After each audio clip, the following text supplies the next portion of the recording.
Hi, I'm back with another game from the Altibox Norway Chess Tournament, the Blitz Tournament, which was played today, Sunday, May 27th. So again, this tournament decided the seeding in the tournament, so the top 5, so 10 players, top 5, they get more whites in the main tournament, and the bottom 5, they get more black. Now this game was quite interesting, for a reason. This might be one of the biggest blunders of Magnus Carlsen's chess career. Okay, it was a blitz game, but nonetheless a very bad blunder by Carlsen. A howler, if you will. So this was in the penultimate round. Before it, Carlsen was leading along with 3 other players. And this didn't really affect his final standings. He managed to finish in the top 5 to get his desired 5 whites. And yeah, it's interesting because in Grenke, Caruana had 5 whites against Carlsen's 5 blacks. So we'll see if the situation will reverse in this one. So Carlsen had white, he opened with e4, e5. We have the Ruy Lopez, bishop to b5, knight f6. So black wants to play the Berlin. And of course the main line is castles, going for the Berlin endgame, famous from the Kasparov-Kramnik matches, but Carlsen goes for d3, sort of anti-Berlin. And yeah, this and the Italian is what people have started playing to avoid the Berlin. Bishop c5, takes, so white gives up the bishop pair, but in return he has damaged the structure on the queen side. And quite often you get a nice square for a knight here. In some cases you can attack this pawn.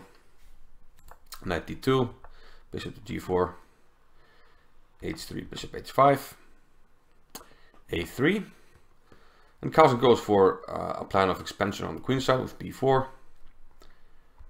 And yeah, this plan of attacking the e5 pawn, bishop can come to b2. In some cases, after a5, it becomes less desirable because, well, the pawn is attacked, so you have to protect the pawn on b4, rook b1, a takes b4, a takes b4, and rook a2. So black is getting some activity. I mean, this is nothing to worry about. It's only one piece, so only one piece cannot do that much damage. So Carlsen calmly castles, and he offers the trade, but rook after a8, c3. Okay, opening up the second rank now.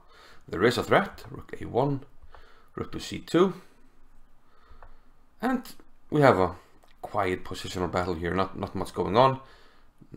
Not any real pawn breaks. Rook d1, knight to f8, rerouting this knight. After it comes to g6 or e6. E6 looks more natural, and eyeing the f4 square perhaps.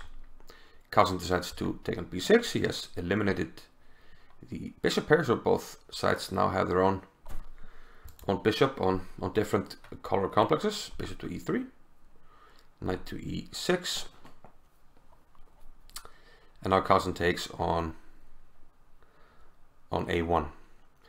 The pawn on b6 is hanging, but you have some problems here to deal with. I mean, if you take on b6, you take off the control of the f4 square, and black can jump in with a knight here, and yeah, this gives you some issues to deal with, and you won't actually be able to keep up with. I mean, if you're worried about pawns, you can I think you can even take on f3. Okay, no, you can't take on f3 because this. We can play a move like this, perhaps bishop c5, and then the queen can, threaten to swing around with the queen here. Now we're just starting to take here. I take this, but yeah, all in all, a poison pawn. Carlsen didn't take. He played rook to d2.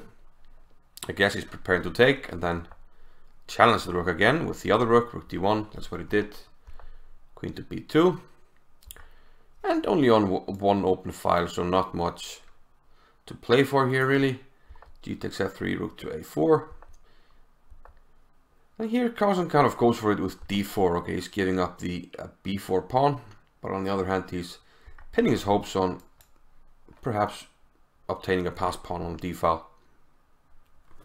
Here Aronian changes the character of the game with knight g5, and because of the attack on f3 and h3, you kind of have to take on g5.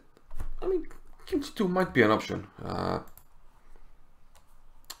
but taking looks more natural, and not d5. Aronian took. At first I thought the idea was to take with a pawn, but maybe the rook is able to swing over quite quickly and stop the pawn. But nonetheless, I think the pass pawn on d5 would have been quite dangerous, something like this. And because it's already supported by 2 pieces, so we're trying to push it next move. And the blockade might not be too effective, because we will immediately break it with a mate threat here. So maybe this was the way to go. But okay, he took with the queen. And okay, back rank issues. h6 was played. Queen f5. Trying to get the rook in now, maybe. Rook c4. Rook d7. Queen f6. Okay, still the back rank is covered, so there's no mate threat, even though we're covering this. Queen d5. Okay, now check check becomes an issue, so rook c8, king g2. But Aronian manages to get counterplay here on f5, setting up a battery against the f3 pawn, so this delays the white attack on the pawns on the b file. But eventually white starts to press the pawns, and we go to a rook endgame here. White wins the pawn, black can't protect it. So now it's about the b pawn. Is it enough? Not really, because the king is really quick here, and he's going to come over to c4 to pick up the pawn, and black has to hope that he is in time for the counterplay. King e5, takes. And now a good move by Aronian. He played king d4.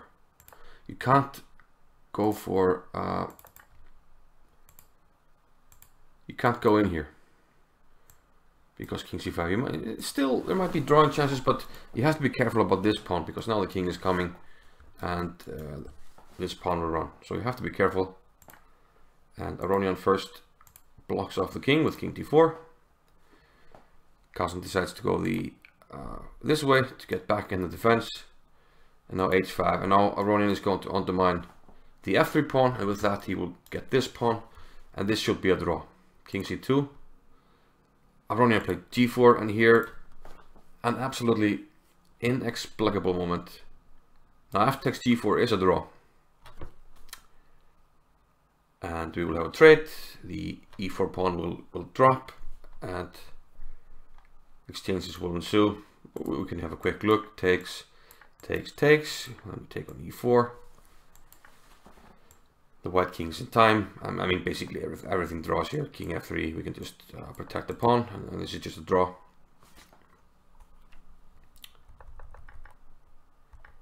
Instead, for some reason, Carlsen just had a brain fart, and he took with the h pawn.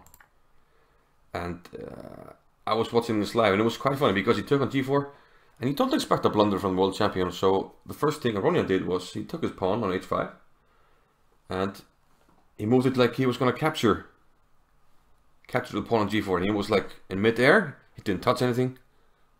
Then he was like, wait a minute, that's not right. And then he, pushed the pawn to h4 instead of taking on g4. And this pawn can't be stopped. The king is not in the circle. What's the circle? It's this circle around the pawn. The white king has to be inside this circle. You can see that he's one move away. Either king d2 or king d1. You're one move away. You're not in the circle, and the pawn can't be stopped. And black simply wins. And Carlsen simply resigned. Nothing to be done. So yeah, this represents one of the worst blunders I've seen from Magnus Carlsen, but nonetheless, mission accomplished. He got his 5 whites, and the real action starts on Monday the 28th, and I'll see you then. Thanks for watching. Bye bye.